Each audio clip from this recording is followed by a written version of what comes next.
आधी रात पूरी पूछताछ। नमस्कार, आपके साथ मैं हूं नलिनी पांडे और सबसे पहले बड़ी खबर प्रयागराज से आपको बताएंगे। कोर्ट से रिमांड मिलने के बाद हुमनगंज थाने की पुलिस नैनी सेंट्रल जेल पहुंची और अतीक और अशरफ को लेकर थाने ले गई है। और आज से 4 दिनों तक अतीक और अशरफ दोनों से police Umesh Pal murder case में पूछताछ करेगी।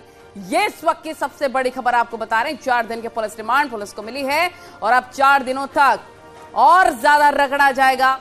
अतीक अहमद और अशरफ को इन दोनों से पूछताछ होगी। 4 दिनों तक इनकी रिमांड मिली है और आधी रात भी पूछताछ का सिलसिला यूं ही जारी रहेगा। प्रयागराज से इस वक्त की बड़ी खबर आपको बता रखे हैं। तो रिमांड पर अतीक और अशरफ और उनसे कई ऐसे राज है गुलवाने की कोशिश की जाएगी, क्योंकि आज का दिन बहुत बड़ा। आज पहले मर्डरर का खात्मा हुआ, एनकाउंटर में ढेर किया गया असद जो अतीक अहमद का बेटा था, और इसके साथ ही गुलाम को भी ढेर कर दिया गया। और ये एक मैसेज है जो कि बाकी शूटरों के देने की पूरी कोशिश की गई। और यही वजह है कि अब शाइस्ता परवीन भी तैयारी कर रही है सरेंडर करने की। ये बड़ी खबर इस वक्त की आपको बता रहे हैं। 4 दिन के पुलिस रिमांड में है अतीक अहमद और अशरफ, और अब इनसे पूछताछ की जाएगी। दोनों से पुलिस तमाम ऐसे सवाल पूछेगी और ज्यादा इनको रगड़ा जाएगा। पूरी रात पूछताछ का दौर चलेगा। उमेश पाल मर्डर केस में लगातार इनसे पूछताछ की जा रही है और अब पुलिस के रिमांड पर है अतीक अहमद और अशरफ, क्योंकि अशरफ को भी पुलिस ले गई है अतीक अहमद के साथ साथ, और दोनों से ही पूछताछ की जाएगी। और एक और बात आपको बता देते हैं, आज अशरफ भी गिड़गिड़ा रहा था, हाथों में हथकड़ी थी और वो रो रहा था कि आखिर मेरी क्या गलती है, इस तरीके का सुलूक मेरे साथ क्यों किया जा रहा है। साथ ही आपको यह भी बता दें कि कोर्ट रूम में ही अशरफ ने अतीक अहमद को जानकारी दी थी कि उनका बेटा, अतीक अहमद का बेटा एनकाउंटर में ढेर हो चुका है, जिसके बाद फूट फूट कर अतीक अहमद रोने लग गया। अमितगंज जो हमारे सहयोगी धूमनगंज से तमाम जानकारी के साथ हमारे साथ लाइव जुड़ गए। क्या अपडेट है आपके पास? 4 दिन की रिमांड मिल चुकी है, आज पूरी रात पूछताछ होगी। अमित, देखिए नलिनी जी, मैं आपको बताना चाहूंगा जिस प्रकार से सीजीएम कोर्ट से 4 दिन के लिए जो पीसीआर यानी पुलिस कस्टडी रिमांड मिली है, 5 o'clock से उसका एक आदेश था जो निकला था। उसके बाद टीम वहां धूमनगंज गई, फिर वापस आई, डॉक्टर्स की तीन डॉक्टर्स की टीम गई, पूरा चेकअप किया, उसके चेस्ट का पूरा चेकअप किया, उसके जो रिपोर्ट्स थी, उसके जो कोविड का जांच है, सब पूरी रिपोर्ट्स की, और एंटीजन जो टेस्ट होता है, जो जिसकी रिपोर्ट रैपिड टेस्ट आता है, वो पूरा किया। और उसके बाद लगभग रात के 9:40 के आसपास धूमनगंज थाना नैनी प्लस वो प्रिजनर वैन, एक पुलिस का रिजर्व गाड़ी और एक पीएससी की गाड़ी में उस जगह, जो नैनी से जगह लगभग 28 किलोमीटर दूर है और आउटर स्ट्रीट हाईवे पे है। मैं अपने कैमरामैन से कहूंगा आप इसको पैन करें और उसको दिखाने की कोशिश करें कि इस थाने को छावनी में तब्दील कर दिया गया है। पीएससी के ऑफिसर्स खड़े हैं, पीएससी के एसआई, कांस्टेबल, हेड कांस्टेबल, 80 से ज्यादा सिपाही यहाँ लगाए गए। जहां तक कैमरे की नजर जा रही है, रास्ता ये आम रास्ता है, अगर देखा जाता है, मैं कैमरामैन से कहूंगा पूरा दृश्य दिखाएं। पूरा रास्ता, इसमें बैरिकेटिंग लगा दी गई है, लेफ्ट और राइट दोनों पैसेजेस पर है। आदेश का जो सामने एक पर्दा है, मैं अपने कैमरामैन से कहूंगा अनिल से इसको थोड़ा पैन करें। इस पर्दे के ठीक पीछे जो कक्ष बना प्रभारी निरीक्षक का, अभी वो अंदर गए हैं और यहाँ रखा गए हैं। और क्योंकि देखिए ये रस्सी लगाई गई है, इसके आगे अलाउड नहीं है यहाँ किसी को जाना, और पूरा ऑब्स्ट्रैक्ट करके रखा है। देखिए हमारे हाथ में रस्सी है, इससे आगे आप नहीं जा सकते क्योंकि पुलिस का साफ गाइडलाइंस है। इस क्षेत्र के रहने वालों को उधर से जाना पड़ेगा, बाकी ये पुलिस का कैंपस है। पूरी रात यहाँ दोनों अतीक और अशरफ को रखा जाएगा। क्षेत्र में लोगों का जमावड़ा, मैं अपने कैमरामैन से कहूंगा यह दृश्य दिखाइए। रात के 11 बज चुके हैं, लोग घरों के बाहर कैसे खड़े हैं, मोबाइल हाथ में लेके खड़े हैं, दुकान जो खोले, क्योंकि पुलिस कुछ ना कहे, बच्चे, बूढ़े, महिलाएं देखना चाहती हैं कि वो अतीक जिसकी दमदारी, वो अतीक जो बाहुबली था, वो अतीक जिसने यहाँ 3 दशक से ज्यादा समय तक साम्राज्य चलाया, उसको कैसे पुलिस पकड़कर वैन में यहां तक लाई है। और 4 दिन तक अब ये पुलिस कस्टडी में रहेगा, पुलिस कस्टडी रिमांड पर रहेगा। उसमें तमाम राज जो है, जो पुलिस को तमाम चीजें अपने जांच से रिलेटेड, उमेश पाल हत्याकांड से जुड़े जो मामले हैं उसमें पूछताछ करनी है। और इन सबसे ऊपर कुछ चीजें जो आमना सामना कराई जाएंगी, जो जैसे पूर्व में भी मैंने आपको बताया नलिनी जी, और आपके माध्यम से अपने करोड़ों दर्शकों को बताना चाहता हूं जो इस वक्त न्यूज 18 देख रहे हैं, कि बरेली जेल से क्या कनेक्शन था गुजरात के उस साबरमती जेल का, कैसे। लेकिन अमित ये स्पष्ट हो गया, अमित ये साफ हो गया है कि जिस तरह से कानून व्यवस्था को ये अपनी जेब में लेकर चलता था, उससे स्पष्ट हो गया है जिस तरह की असद पर कार्रवाई हुई है, अब रस्सी भी जल गई और बल भी जाता हुआ नजर आ रहा है, क्योंकि साफ तौर पर अतीक अहमद का कहना था कि अब रगड़ा जा रहा है, हम मिट्टी में मिलाए, हम बर्बाद हो चुके हैं। और साथ ही जिम्मेदार भी अतीक अहमद ने खुद बताया है असद के जिस तरह से एनकाउंटर में ढेर किया गया कि मेरी ही वजह से ये सब कुछ हुआ है। देखिए नलिनी जी, आपने बहुत अहम सवाल पूछा, उसका जवाब भी सही। रस्सी भी जल गई और बल भी चला गया। अब वो रस्सी नहीं, सुतली और तार पतली से अगर डोरा कहा जाए तो गलत नहीं होगा, क्योंकि जिस क्षेत्र पे इस वक्त हम खड़े हैं, जब ये काफिला यहां से निकलता था, क्षेत्र के देखिए युवा बच्चे सामने देखिए उस तक खड़े हैं। इनसे अभी हमारी कुछ देर पहले बात हो रही थी। ये जरा कोई 18 साल का है, कोई 20 साल का था। हमारे पापा बताते थे अतीक यहाँ है, कोई है, तमाम ऐसे लोग क्षेत्र के हैं जो किस्से बताते थे कि जब वो निकलता था तो 5-5 स्कॉर्पियो, फॉर्च्यूनर ऐसी गाड़ियों का काफिला साथ चलता था। और अब जब पूछताछ हुई तो लोहे की गाड़ी यानी लोहे की प्रिजनर वैन में बेंच पर बैठ के पुलिस सुरक्षा में वो यहां आया है। अब मेन टास्क रात से शुरू होगा और ऐसा माना जा रहा है, जो हमारे सूत्र बता रहे हैं, अभी आज यहां रखा जाएगा और सुबह इसे पुलिस लाइन ले जाया जाएगा, क्योंकि वहां तमाम चीजों का सामना भी होना है। जो न्यायालय की गाइडलाइंस है उसका पूरा पालन कराएंगे, क्योंकि जो अधिवक्ता है जिनकी बात की जा रही थी, मैं कैमरामैन से फिर कहूंगा, यहाँ देखिए दृश्य दिखाइए, पब्लिक का कोई आदमी यहाँ नहीं है, सिर्फ पुलिस के जवान मुस्तैद हैं, पीएससी के जवान है, ये सब पीएससी के और पुलिस के कांस्टेबल्स हैं। इसके आगे किसी की परमिशन नहीं। सामने देखिए पीएससी का एक ट्रक खड़ा किया है, थाने का फोर्स है, एडिशनल थाने का फोर्स है, पुलिस के ऑफिसर्स बात करें। पूछताछ रात में तो नहीं होगी, क्योंकि ये कहा गया था कि वकीलों की मौजूदगी में, 2 से 3 वकीलों की मौजूदगी में जो भी पूछताछ करनी होगी, वकील उस वक्त वहां मौजूद होंगे, क्योंकि पुलिस जो रिकॉर्डिंग करेगी सिर्फ पुलिस करेगी, उनके एडवोकेट नहीं करेंगे। वो सिर्फ एज ए वॉचर या एज ए व्यूअर वहां बैठेंगे, सिर्फ सुनने के लिए। वो भी 30 मीटर या 20 मीटर का एक रेडियस है, उसके बीच में खड़े होंगे या शीशे के उस तरफ खड़े होंगे। क्या पूछताछ हो रही है उसमें हस्तक्षेप नहीं करेंगे, ये साफ कॉलम नंबर 4 में मेंशन है। और इसके अलावा स्वास्थ्य के लिए जो कहा गया था, गाइडलाइंस दी गई थी कि अगर सेहत की कोई प्रॉब्लम आती है, या जो जिस प्रकार ब्लड प्रेशर की बात बताई जा रही थी या शुगर की बात बताई जा रही थी, लंग्स से रिलेटेड कोई भी डॉक्टर्स की एडवाइस चाहिए होगी, तत्काल डॉक्टर मुहैया कराया जाएगा। और उसके बाद यानी जांच इफेक्टेड नहीं होनी चाहिए, मेडिकल एक ग्राउंड था उस पर हो गया। और उसके बाद वकीलों को यानी सुबह ऐसा माना जा रहा है कि 8 से 9 बजे के आसपास इन्हें पुलिस लाइन ले जाया जाएगा, जहां पुलिस लाइन में इनसे पूछताछ होगी और एक एक करके पूछताछ होगी और कई फेजेस में पूछताछ होगी। और कई ऐसे चीजें हैं धूमनगंज पुलिस के पास जिनको क्रॉस चेक होना बाकी है, कई चीजें जो उनके पास पूरी मौजूद हैं।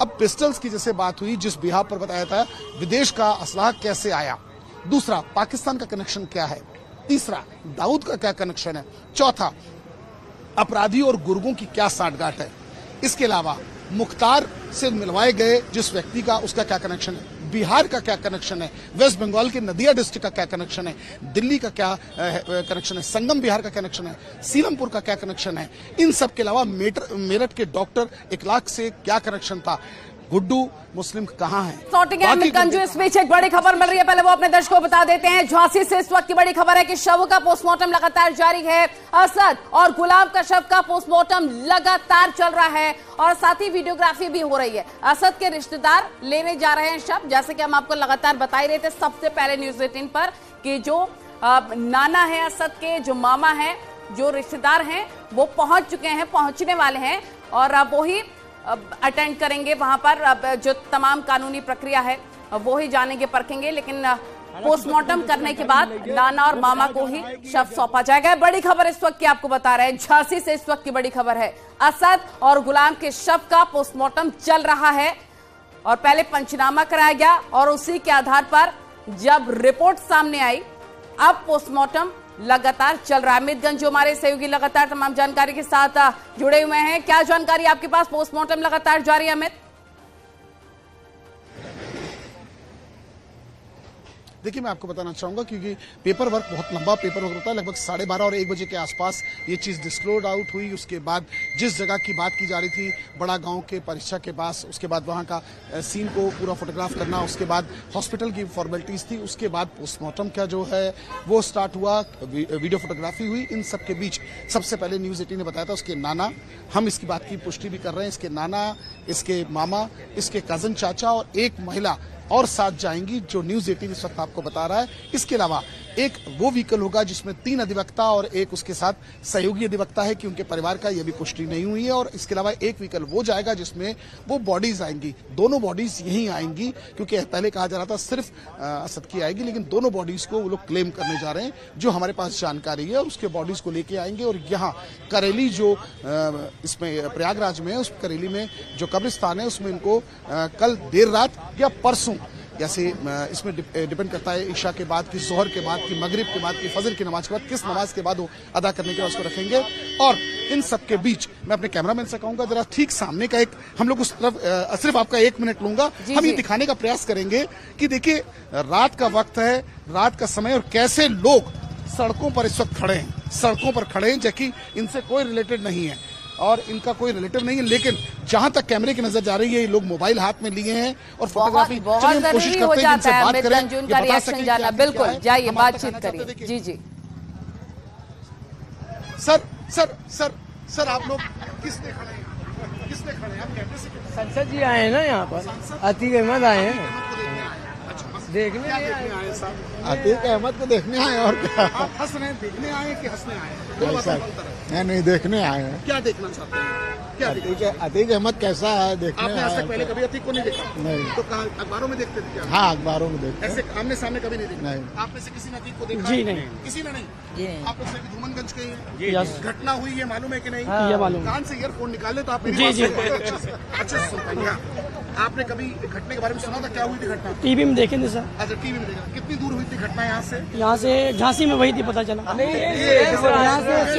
उमेश वाले सुलेम सराय मतलब इसी क्षेत्र में। यस। अच्छा सर आप क्या देखने आए हैं? सर ये मैं बाहुबली अतीक अहमद देखने आया हूँ। बाहुबली अतीक को देखने? जी जी। है लग रहा है बाहुबली है सर? बाहुबली तो नहीं है सर। अब क्या लग रहा है? कैसा लग रहा है बताइए? बाहुबली लग रहा है? क्या लग रहा है? आम आदमी दिख रहे हैं। आम आदमी दिख रहा है। आपने बहुत अच्छी बात की। सर आप क्या बता रहे थे, क्या देखने आए? अरे आए थे संसद जी की देखने, अतीक अहमद। अब खत्म हो गए ना। देखिए जब समय बदलता है तो कैसे कैसे बातें भी बदलती हैं। कुछ लोग देखना चाहते हैं, कुछ वीडियो बनाना चाहते हैं, कुछ मोबाइल से फुटेज बनाना चाहते हैं, कुछ अखबारों में देख चुके थे, प्रैक्टिकल देखना चाहते हैं। युवा यहाँ तमाम मौजूद है, सब इंटेलेक्चुअल्स है। एक एक करके अपने घरों पे, छतों पे देखिए, ऊपर आप घरों की छतों पे तक महिलाएं खड़ी हैं थाने के आसपास। और यही नजारा कमोवेश हर छत पे मैं अनिल से कहूंगा हर छत का एक दृश्य दिखाने की कोशिश करें। ये बहुत इंपॉर्टेंट है क्योंकि छतों पर लोग खड़े होकर ये पूरा माशरा देख रहे हैं कि वो अतीक जिसका काफिला यहाँ निकलता था, वो अतीक जो सिर्फ सुना जाता था, उसको देखने के लिए मकानों पर कैसे भीड़ लगी है। छज्जे पूरे भरे पड़े हैं। यहाँ लोगों की एक लंबी भीड़ लगी है कि जहां तक जगह जा सके महिला पुरुष। अम्मा आप क्या देखने खड़ी हैं यहाँ? क्या देखने? अरे अब देखने ये निकले हैं कि हाँ अतीक को ले आ रहे हैं। और क्या? अतीक अहमद को। हाँ और क्या? अरे उसको देखना चाह रहे हैं बस, जैसे दुनिया देख रही है वैसे हम देख रहे हैं बस। आप भी वैसे देख रहे हैं। चलिए कोई बात नहीं। ये भी कह रही है, ये भी देखना चाहती है कि निश्चित तौर पर जो उसको दमदार बाहुबली कहा जाता था वो क्या है। अधिक युवा वर्ग जो पढ़ाई के स्टूडेंट्स हैं, जिनको कोई लेना देना इस क्राइम से नहीं, वो भी देखना। चलिए हम थाने की तरफ चले क्योंकि ये लोगों का जमावड़ा तमाम खिड़कियों से लेके रात का समय घर की खिड़कियों से लोग खड़े हैं। ये टाइम आमतौर पर लोगों को सोने का होता है क्योंकि कल की शुरुआत होगी, किसी को दुकान जाना होगा, किसी को अपने काम पर जाना होगा। ये हाईवे पे लोग खड़े हैं, हाईवे पे लोग खड़े हैं। कोई ऐसा मौका नहीं है, शॉप्स बंद हो चुकी है, शटर बंद करके लोग दरवाजों पर खड़े हैं, सारे काम छोड़कर। 11:15 बजे का समय है, हाई ट्रैफिक चल रहा है। मैं अपने कैमरामैन से कहूंगा इसको थोड़ा और नजदीक आके दिखाएं। पूरा ट्रैफिक चल रहा है, लोग लाइन से देखे कैसे खड़े हैं। सर क्या देखने आए थे? सर अतीक अहमद को देखने आए थे। क्या देखना चाह रहे थे उस अतीक में?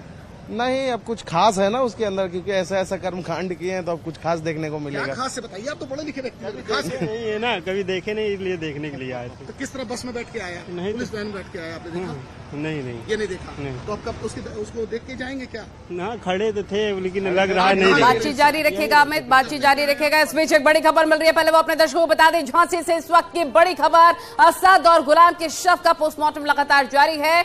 शवों का पोस्टमार्टम चल रहा है, ये हम आपको जानकारी दे रहे थे। लेकिन एक और बड़ी खबर इस वक्त की मिल रही है। सीएम योगी ने कानून व्यवस्था को लेकर समीक्षा बैठक की है और करीब 1.5 घंटे चली इस बैठक में पुलिस और शासन के तमाम आला अधिकारी मौजूद रहे। और इस बैठक में प्रमुख सचिव गृह संजय प्रसाद, डीजीपी आर.के. विश्वकर्मा के साथ साथ स्पेशल डीजी कानून व्यवस्था प्रशांत कुमार और साथ ही एसटीएफ अमिताभ जश मौजूद रहे। सीएम को झांसी में असद गुलाम के एनकाउंटर की विस्तृत जानकारी भी दी गई और सीएम ने उमेश पाला हत्याकांड के हत्यारों के खिलाफ कड़ी कार्रवाई करने वालों की तारीफ भी की है। लेकिन दो बड़ी खबरों पर लगातार हमारी नजर बनी हुई है, जहां पर रिमांड पर ले लिया गया है अतीक और अशरफ को, उनसे पूछताछ लगातार जारी। इन सब के बीच असद और साथ ही गुलाम का पोस्टमार्टम भी चल रहा है। लगातार हर खबर, हर तस्वीर सबसे पहले न्यूज़ 18 आपको दिखाएगा। लेकिन वक्त यहां पर बहुत ही छोटे से ब्रेक का, खबरें लगातार जारी।